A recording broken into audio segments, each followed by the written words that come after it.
Welcome everyone to this week's Life Conversations with a Twist. I just met Sairan, which I was like, how do you pronounce your name? And how you told me to pronounce it, I was like, okay, I can't mess this one up. Sairan and I just actually met. Being a podcaster and being in the space that she's in as a speaker, we get connected by so many different avenues. And I'm so glad that we were introduced to each other. And I cannot wait to dive into your story and hear more about you. So welcome. Thank you so much, Heather, for having me. Tell our listeners a little bit about who you are, where you live, a little bit about your family life, kind of give them a little background on who you are. Yes, thank you, Heather. So I live in Washington, D.C. I'm a full-time engineer with the Metro Authority. And since 2017, after I decided to freeze my doctoral program and just stay with my master in engineering, I fell in love with mentoring and coaching. I started a small business. I joined ICF. I become a certified coach. And I changed my niche last year from transition expert. I used to help women in engineering who move internationally to United States, who's seeking American dream. Now my new niche since last year is a business coach. I guide midlife women who are seeking to find their hidden gem or hidden talent. And I'm very happy to be here. I love that. So are you still an engineer? Yes, full time. Yeah. Tell our listeners, because I'm actually kind of curious. Like I hear this word engineer all the time. I live in Sonoma County. We're really close to Silicon Valley, which there's a lot going on. But what is an actual engineer, and what is it that you did? I'm always curious to hear. Yeah, it's, people think that engineer are only those who are good in math, which is true. You are good in math. You tend to be. People advise you to be an engineer.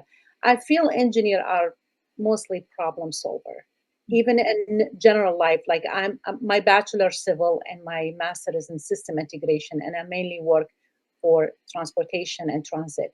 But even in my daily life, my daughter always teased me. She said, "Mom, it's okay. Let's ask daddy or somebody else to fix this. You don't have to fix everything." Like you feel that everything you have to figure it out, even like personal stuff and the personal level, social life. We engineer tend to get annoyed if we don't find a solution because we tend to see that there is a solution for everything and we seek that solution. And this is why I think I read a study um, during pandemic. They said 40% of entrepreneur are happen to be an engineer, which makes sense. I mean, why are an entrepreneur? Because the entrepreneur look for a problem and they find a solution for that problem. So again, it's a problem solver. Yeah. I love that. You have a beautiful accent. Where are you from? I'm Kurdish from Iraq. Like I'm like loving your accent right now, and the way you say entrepreneur is beautiful. Yes. When did you come to the U.S.? I moved to US. I left Iraq, north of Iraq, 1996 on December. We stationed in Guam, the military base, Anderson South. So basically, we came through a military operation called Pacific Haven. And we stationed in Guam for 4 or 5 months. And that's what I met my husband and we started dating.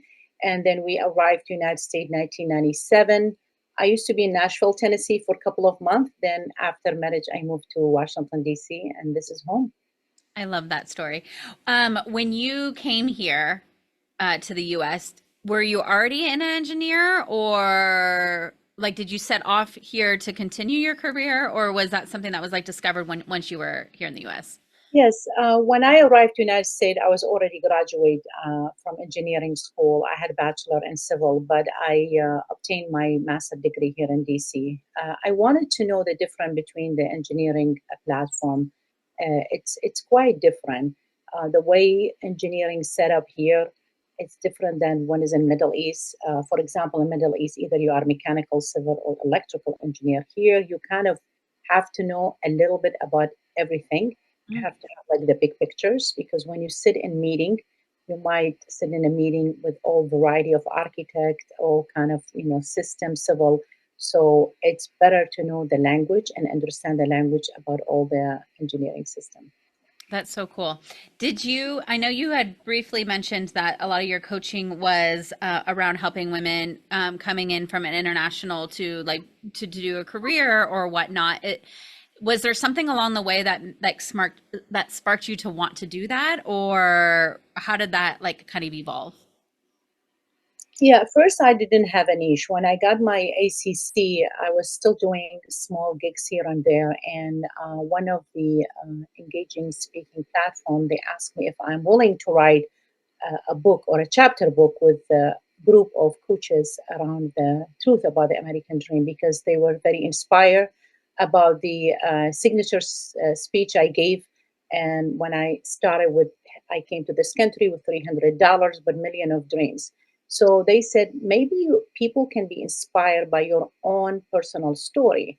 You came to this country, you were 26, you only have $300, and look at you now, you are an advanced in engineering, you have a side business, you establish a family, and you learn a lot about the land of dreams. So, what do you think about that? I was like, niche, what is that? They said it's something that it's narrow down your expertise so people will drawn to you because you use your own story. So for a couple of years, I had the transition expert. So my main client were women who has engineering or tech background who arrived to United States, of course, legally, but they were looking to fulfill their American dream. And most of them, they had these idea limiting belief about my language is not perfect. I still have accent. I'm not blending in with the culture. I'm away from my family. I'm not practicing the things that I used to practice and enjoy. So I was picking them up in the middle of that confusion because I've been through it. So who's better than someone who give you advice and guidance that you've been through the same experience? Because when I arrived back then, I did not have this picture about the American dream. It was more vivid and rosy. And when I arrived to the reality, I was slapped with the stereotype and racism from many places and many jobs.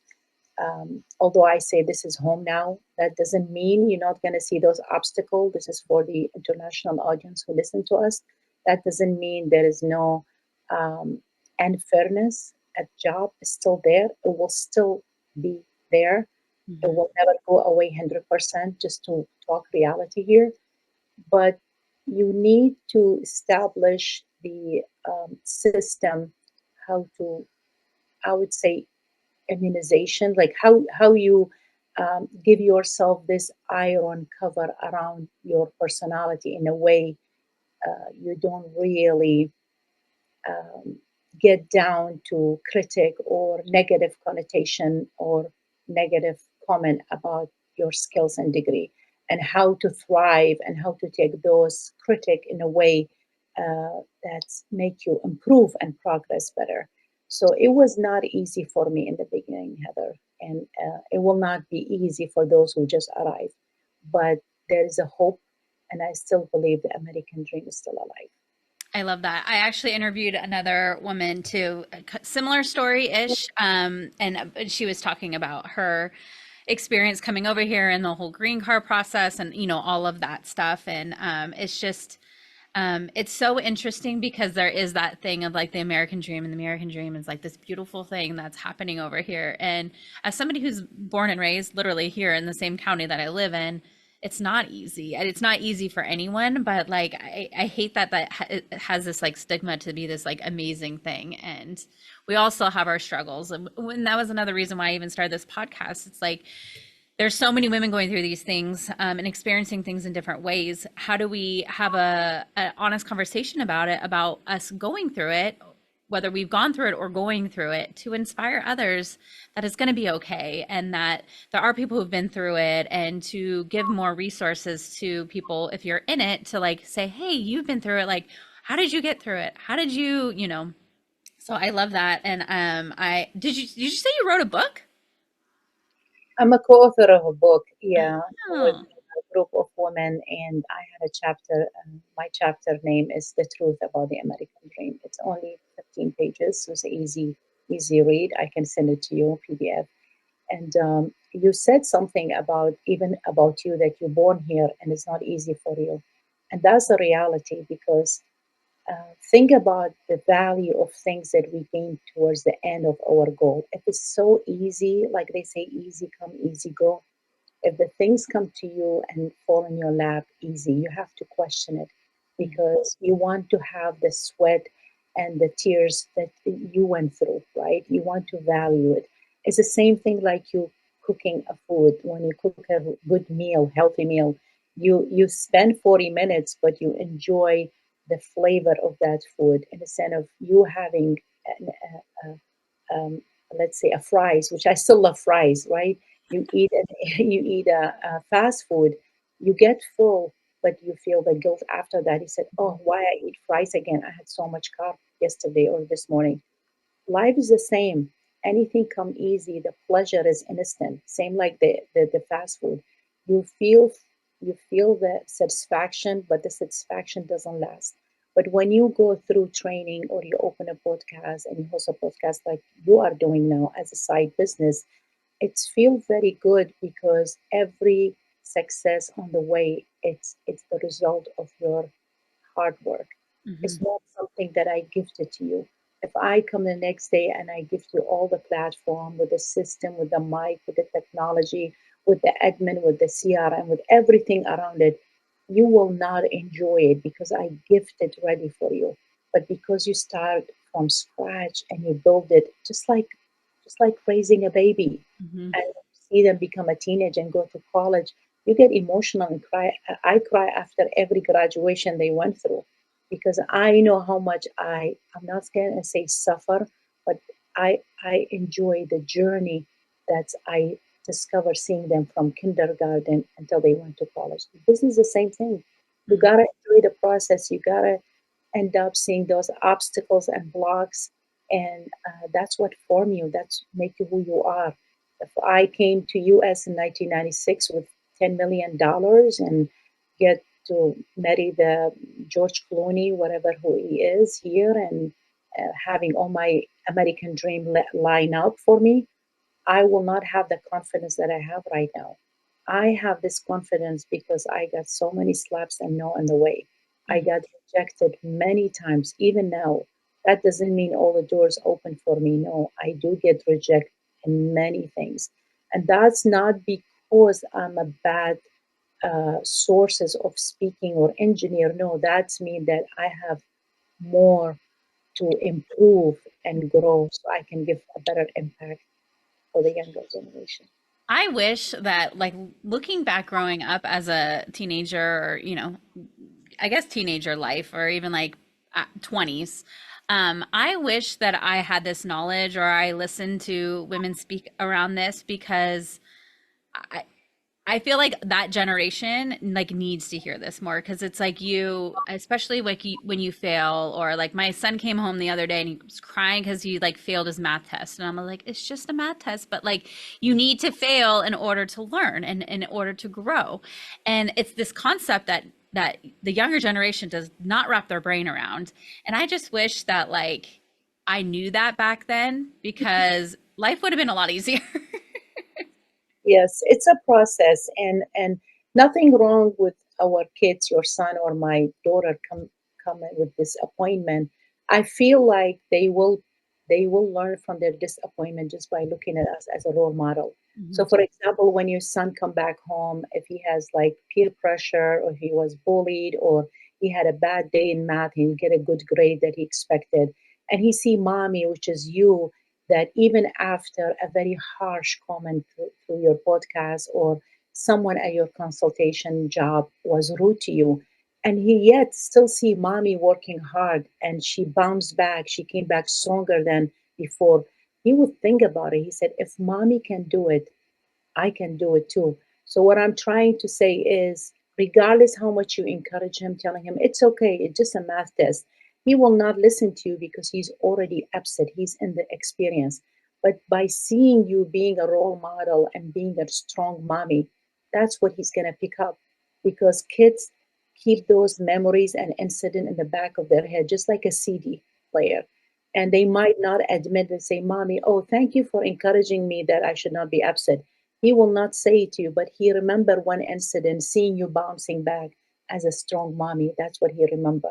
So I feel parenting exactly like being a leader and an influencer at work. You can influence, you can be a good leader or a good parent if you are not a role model yourself. I cannot teach my daughter who just turned 20 to the importance of the good listening or positive communication or team player if I am not practicing those skills.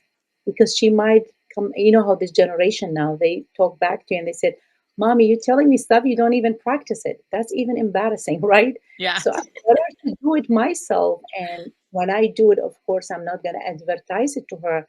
But when she sees it and experience it, she said, "Oh, that makes sense. She's doing it her in her mid 50. I better to do it now. I just turned 20." So there is a lot to learn, and I think, Heather, we should not be harsh on ourselves that, oh, we didn't figure it out back then. We didn't listen to that. We didn't know better. It's a process. It's a journey. You doing your best, I'm doing my best, everybody's doing their best. We can't expect everything happen in 48 hours, right? So This is true. not a magician world. Is a life journey. We learn as we go. I love that. Thank you for that reminder. I always say, coming after a podcast interview, I'm always just so inspired by the wisdom that is shared and these little tidbits that you can like take back into your personal life. And I'm just again very thankful for this platform and meeting amazing speakers. So thank you for reminding us, especially Yes, for parenting is freaking hard. So it is very hard, and it's like parenting is to me. I mean, I always remember my mom who never worked a day in her life, but she raised seven wonderful children. And I said, my mom had 7 PhD degree because bringing a good human being, boy or girl, to the society, that's to me is a PhD degree. Yes, she never worked in her life. She raised seven, but she raises seven good children.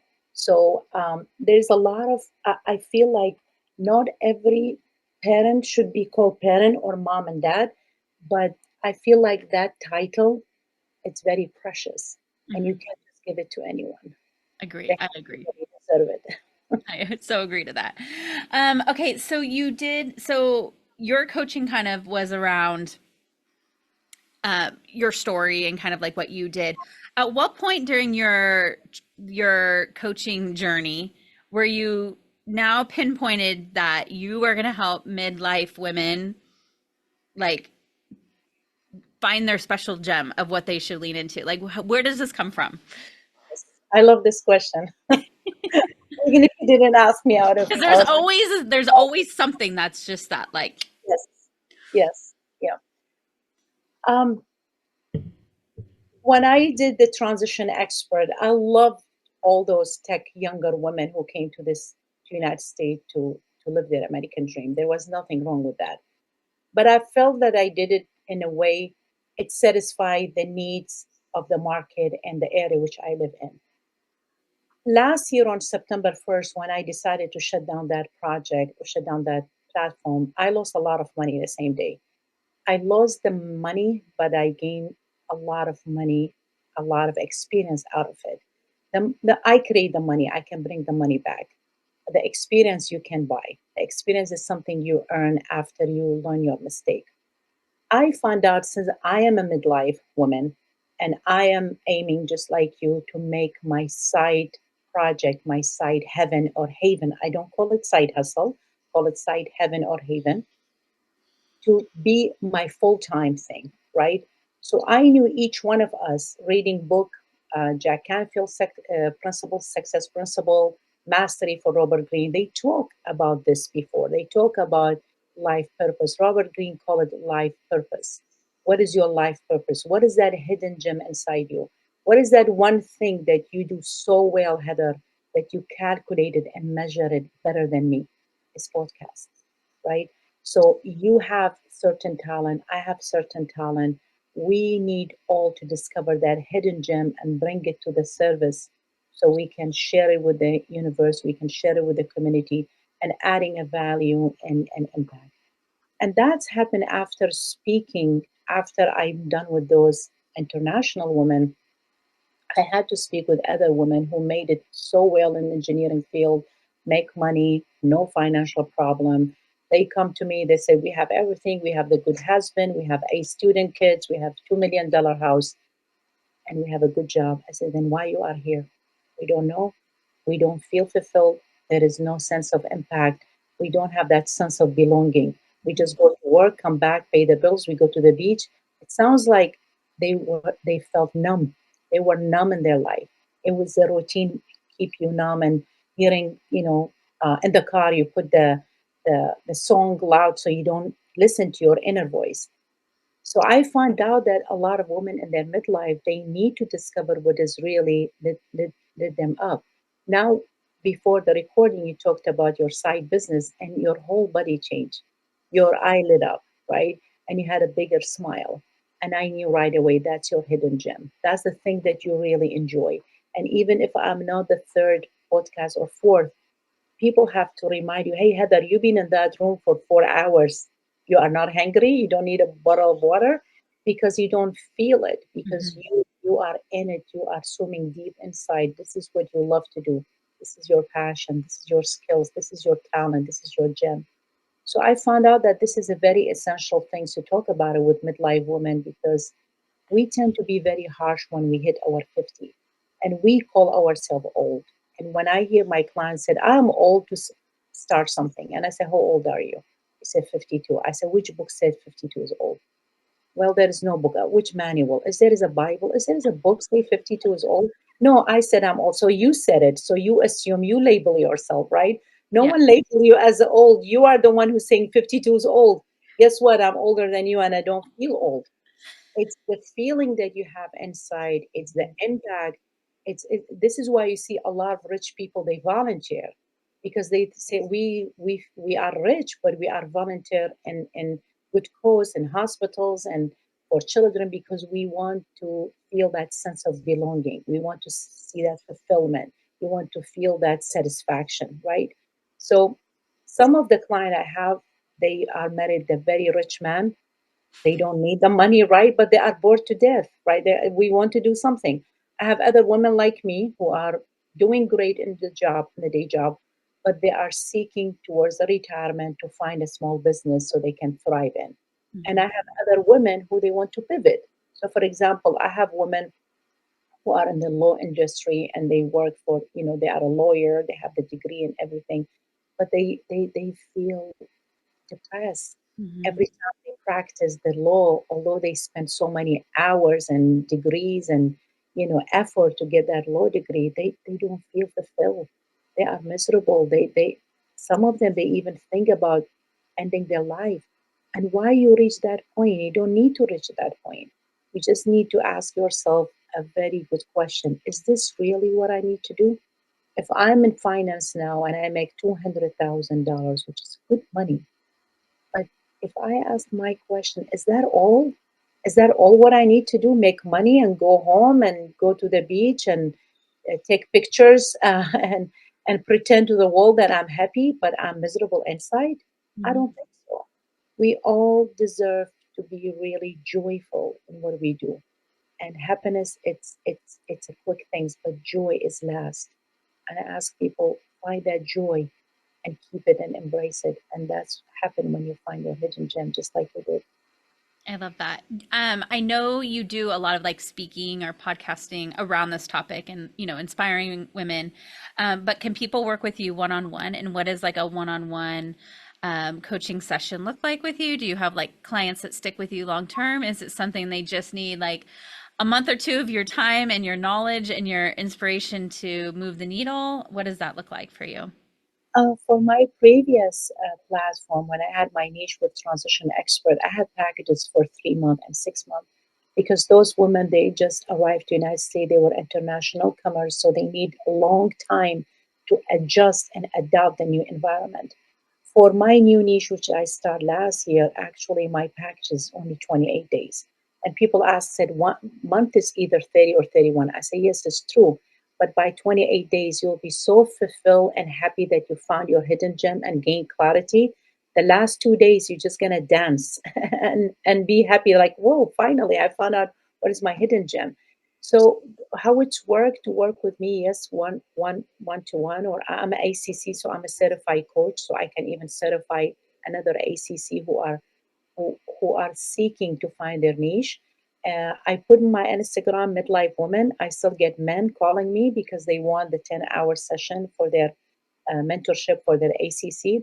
So I have two services in LinkedIn. It's all technology. So they hire me sometimes for around the tech, how to build their LinkedIn, how to have that executive presence, how to do good in interview, how to get promotion, all around engineering. That's all in my LinkedIn. So they can book with me in LinkedIn. My Instagram is separate, it's all about finding your hidden gem and small business. So basically, they work with me in clarity and focus and accountability. Because when they talk to me, I tell them I'm an engineer who's coach. So I'll be very bold with you. And I always tell them, trust me, you're going to hate me the first two sessions, but you're going to thank me towards the end. And all the testimonial prove that, because in the beginning, they were kind of like, oh, she's just think this is an engineering equation. She want to solve us, which it should be, because without an outcome, I can't promise you an outcome if I'm not capable. That's going to jeopardize my reputation as a coach. So Mhm. when you come and we do the complimentary session, 20 minutes, sometimes I do apologize for those clients because I know they are not coachable. So not everyone who approach me are finding their match with me. Not everybody is a good match. Same thing when I do speaking, I do complimentary with some platform, and I see that they are seeking something else and different agenda, which is not aligned with my big pictures. So it should be a mutual thing, just like we did in the podcast. And I don't show up in network, or I don't show up in a place if there is no value add. If Mhm. you are not adding value to me and I'm not adding value to you, I better not to show up.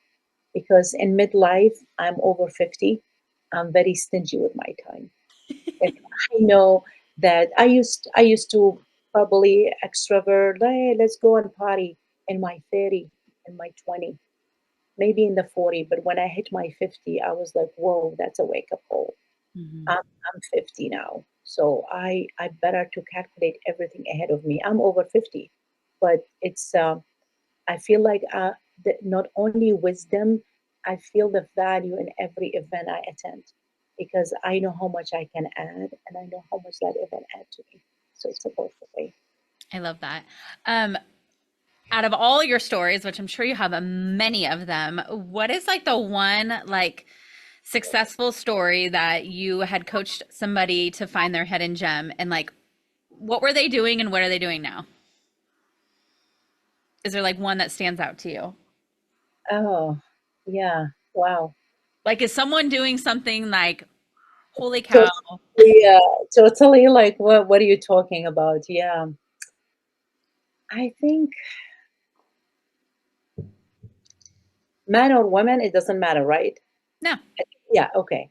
Okay, so yeah, men, they always want to feel like I got it all. I figured it out all. So I'm not gonna touch the man part. So I'm just gonna pick up a woman, woman story.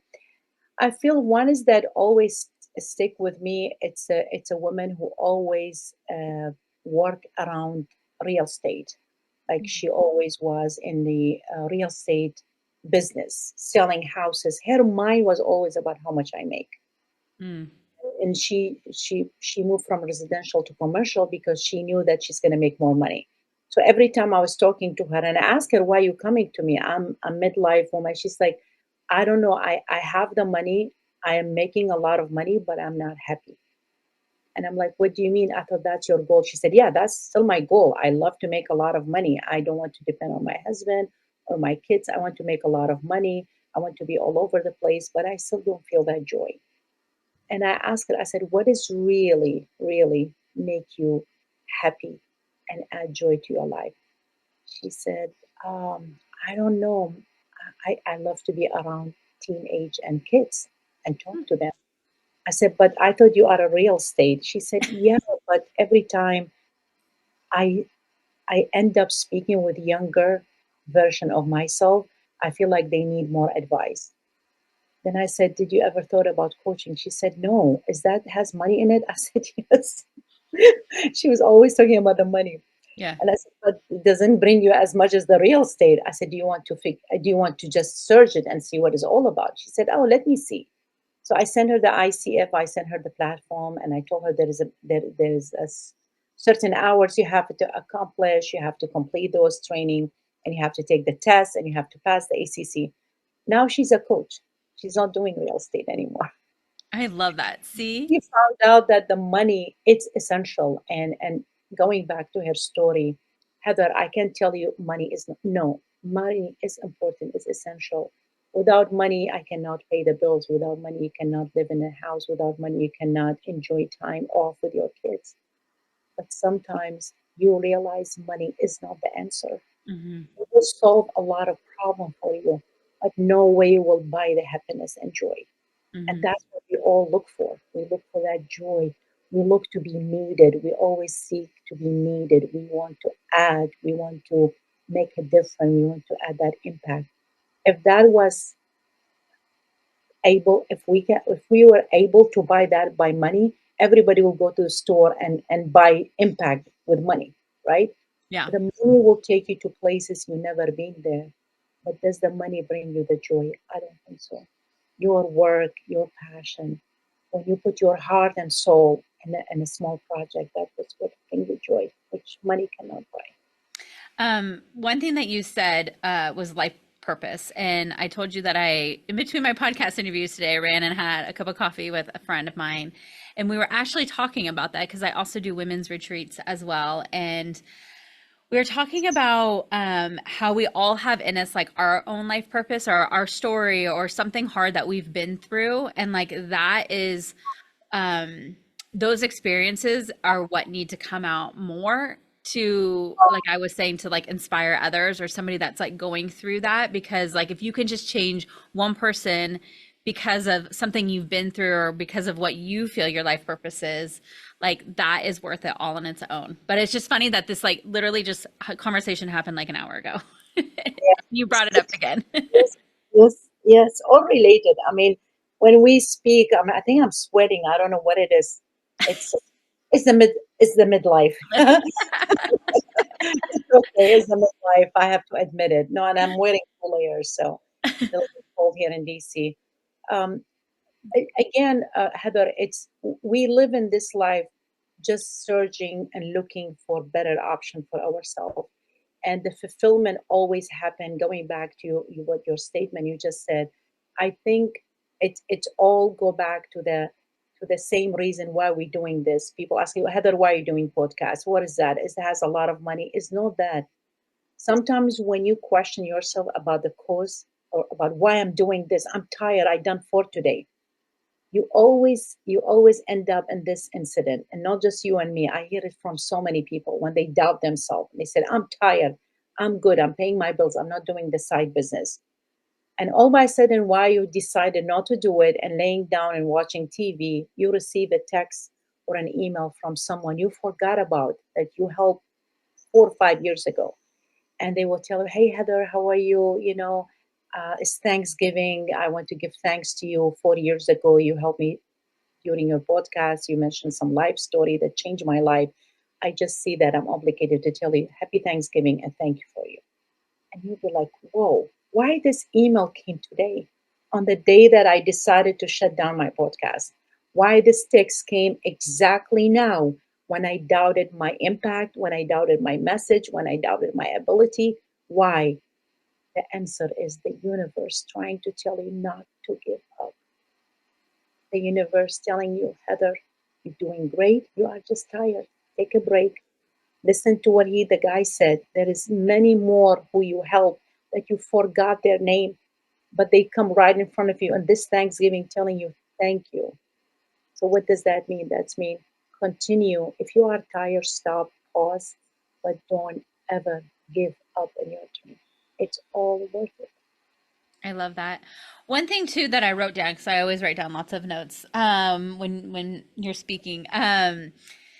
You were talking about midlife crisis. Do you see a lot, and I'm seeing this a lot with my friends because they have kids that are going off to college, right? Like Our purpose when we have children for the first 18 years of their lives is to make sure that they're fed and that they're to school and that they get good grades and that they go to sports, and it's like this hustle and bustle, right? And that's all you feel like sometimes that your life is all about. And then they go off and they go to college and they buy a house and they do these things.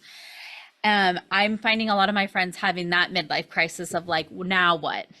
They can't find out who they are, or they don't know who, like, what their life purpose is. Do you experience that a lot with some of your clients? Yes, thank you for the question. And if I may just correct one word, I had a podcast with the two ladies who they call it midlife crisis, and I said I have to tweak it. I'm a coach. I have to refuse the negative connotation, so I call it midlife priceless or midlife prize, like with a trophy. And the Mm, reason why I don't call it crisis, because again, women, we set ourselves with a negative label. mm-hmm, I didn't see a book talk about midlife. It's a crisis.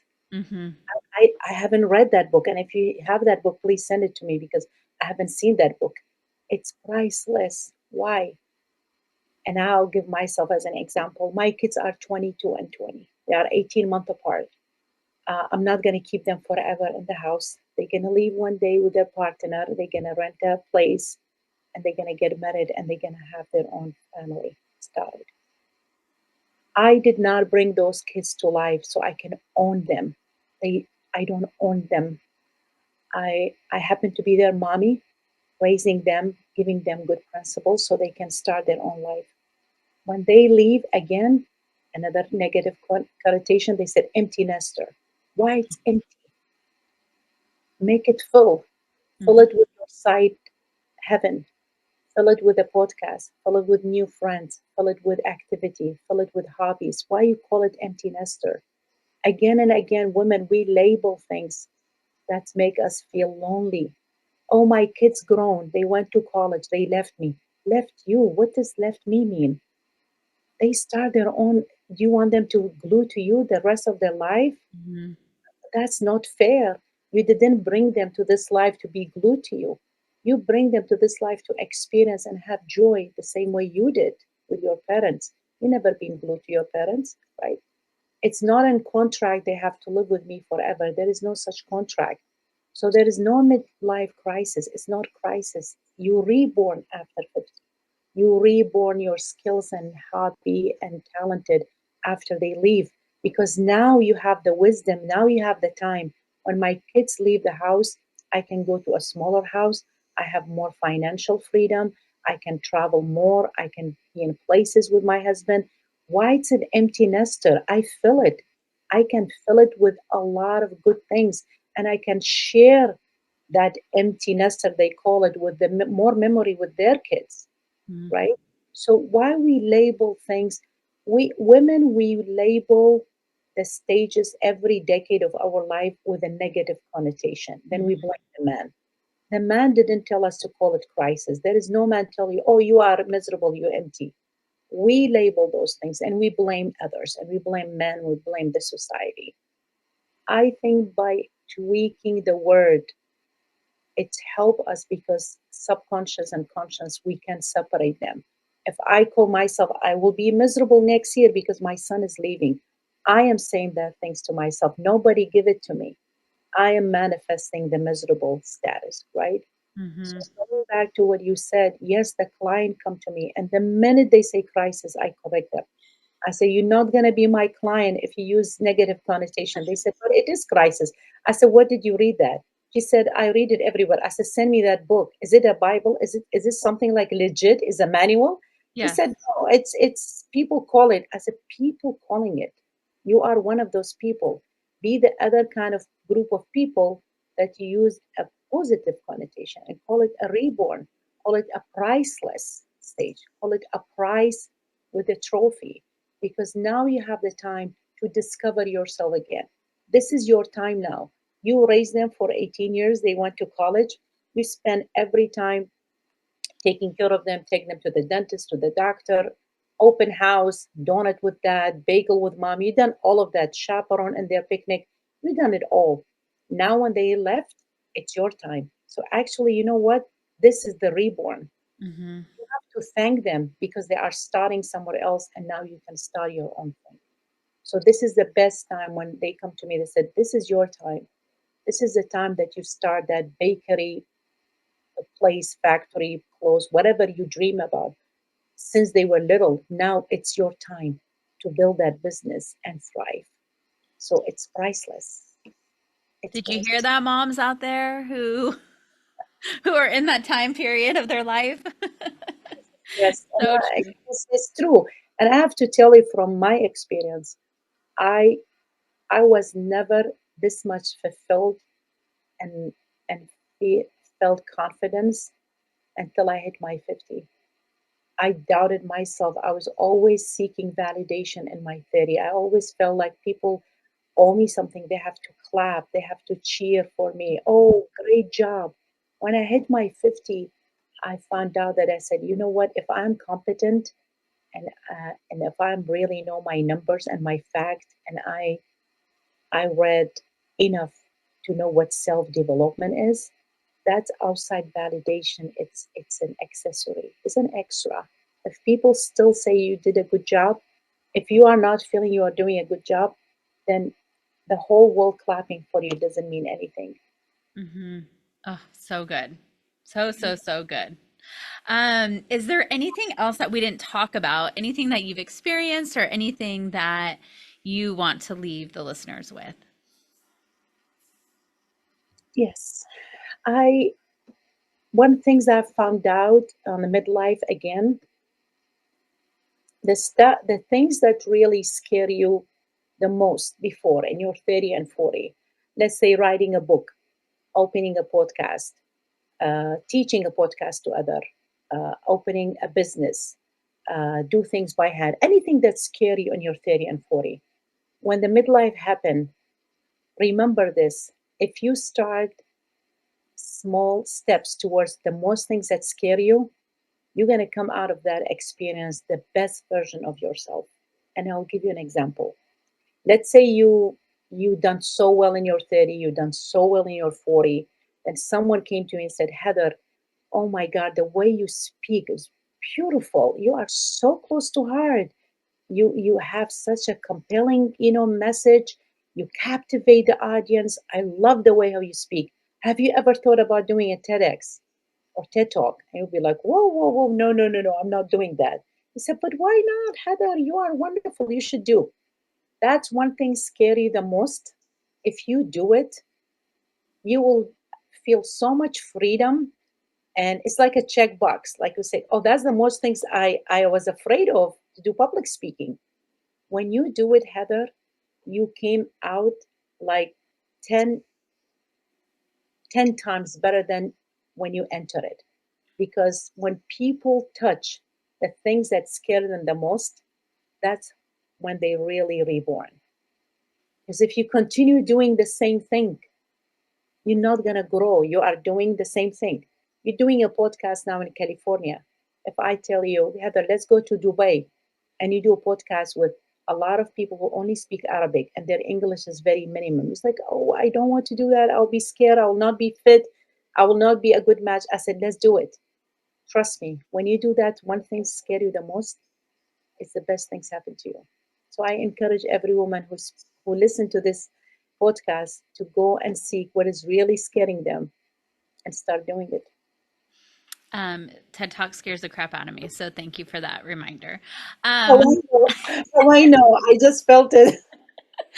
I do want to be a speaker someday, and then I do like small speaking gigs, and I'm like, that was terrifying, and everyone's like, you did such a great job, and I'm like, no, I think I want to be a moderator because I like to ask the questions. I don't want to be the one talking, but I'll get there. But yes, I know that like if I continue to do this work, that is the direction that I have to go, and I need Yeah, to get over it. it's intertwined. I mean, doing podcasts, you are not silent. You are speaking. It's But I'm an behind a microphone, and I can just be It's still, I mean, you are not doing sign language, right? You are speaking. right. So your message, the way how you're delivering and elaborating, you're very clear, you're close to heart. And that's what good speaker is. You speak from your heart. It's not script. You are not reading it. Hmm. you're reaching your audience. So I'm not trying to coach you here to go TEDx. I'm just telling you things is intertwined. Same thing with writing and speaking. People, so I'm just a writer. Yeah, you write, but you write ideas so you can speak. Oh, I'm just a speaker. You can write a book. They're all related. Hmm. All related. Absolutely. I feel like the older that I get, the more that I am growing and the more I challenge myself. And I actually get excited for each year that I get older. Like, I'm not scared of getting older because I see so many amazing women who are older doing amazing things that they didn't do 20 years before that. So I'm here for it. That's great. Great to hear that. Great. Thank you so much for being here. I'm so glad that we connected. I literally like just every time I have a interview, my heart is so full, and I cannot wait to see your journey. And would love to stay connected, and hopefully maybe meet you someday in person. Would be amazing. Yeah. Thank you so much for having me. It was a pleasure.